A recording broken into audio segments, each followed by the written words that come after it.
is Off-Road Unlimited here, and no, it's been a while. Now, it's probably been over a year since I uploaded my last video, but I'm back now. Now, there's kind of a long explanation to how I didn't really make a video for such a long time, but I really don't want to get into that. So, what I got planned for today is, that's dirty. I need to clean it.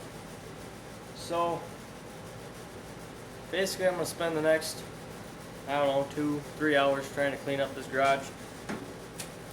It basically gets like this pretty much anytime I'm really busy and I don't have any time to clean up, but I have plenty of time to do anything I want in here, so it just gets like this, just piles up. Now, if I clean this more often and probably had a better place for everything, it probably wouldn't get like this. But who has time for that, right?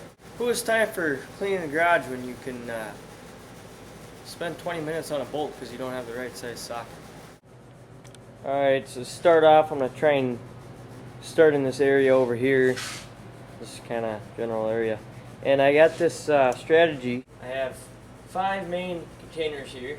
This one is all for hand tools. This one's for power tools and air tools. And this one's for bolts. This one's for random parts. And this one's garbage. So I'm just going to start picking stuff up and throwing it in these bins and see how far that gets me.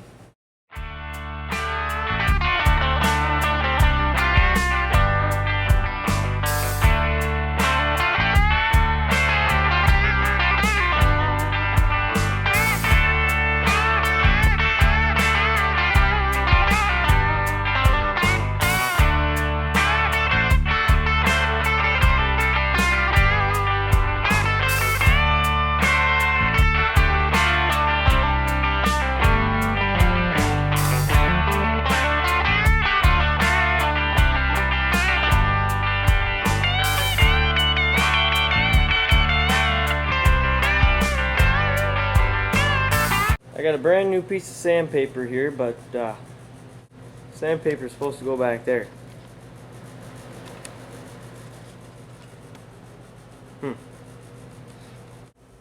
Here's a little tip for you. Don't put a flat tap at cam in without getting new lifters. Ask me how I know.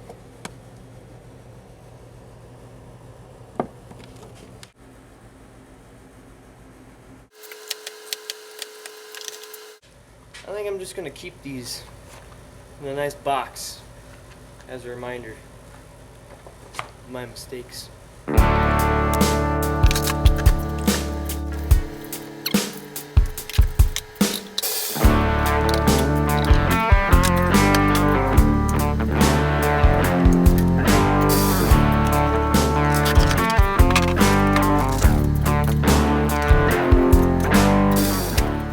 Okay, so it's probably about 2 weeks after you saw that last piece of video there, and the garage is pretty much all clean, except I started little projects here and there with the clean garage. So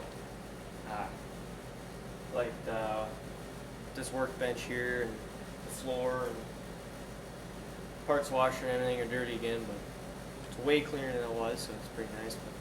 And they're dirty now because I just started ripping apart this 350 that was, it was the old motor out of my pickup, because I bought a core 350 and rebuilt it and put a cam in it and heads and a bunch of other stuff into it, and I put that into my truck, and then, well, this is just the old motor, and I decided to rip it apart just to see what was wrong with the engine, because it had really low compression. And actually that pickup that I took the motor out of, it's got a lot of rust on it, and I'm planning on, it's actually one of my next projects is to bring that thing in here, and I'm going to do all the body work, fix all the rust and everything on it, and I actually got to put a new transmission in it because the transmission went out after I put the new motor in. And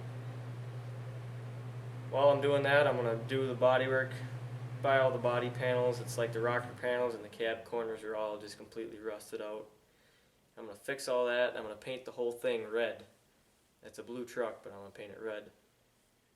Just because, well, I've always wanted a red truck, and I think it'd look pretty cool. But before that happens, I got this stupid beater truck that's in here that I'm trying to get running for the past probably month and a half. Taking way too long just because I wanted to get this truck running because it needed a transmission. I basically got the thing for free. And I was going to get this running and drive this while I was working on my truck. But it's turned into a big deal where the transmission was a year later and it's supposed to mount up to a 350 Chevy, like a traditional small block. But the motor that's in this it's a 99 Chevy. It's an LS motor. It's a 5.3. And just because of that, it's all this stuff that they changed. Like the bell housing is a little bit longer, so the flex plate and the torque converter they have a gap, so I had to buy a spacer. Then I didn't realize I needed a special flex plate with that spacer, so now we pulled the transmission back off again and I ordered that flex plate. So it turned into this big project that's taken way too long for what this truck is. It's got 300,000 miles on it almost, and it's just a pile of crap. Well, that's going to be it for this video, but hopefully catch you guys in the future when I'm working on that 94 Chevy and give you some more information on that. I would go out there and show you more of it, but it's dark out right now and I gotta get to bed, so I guess we'll see you later.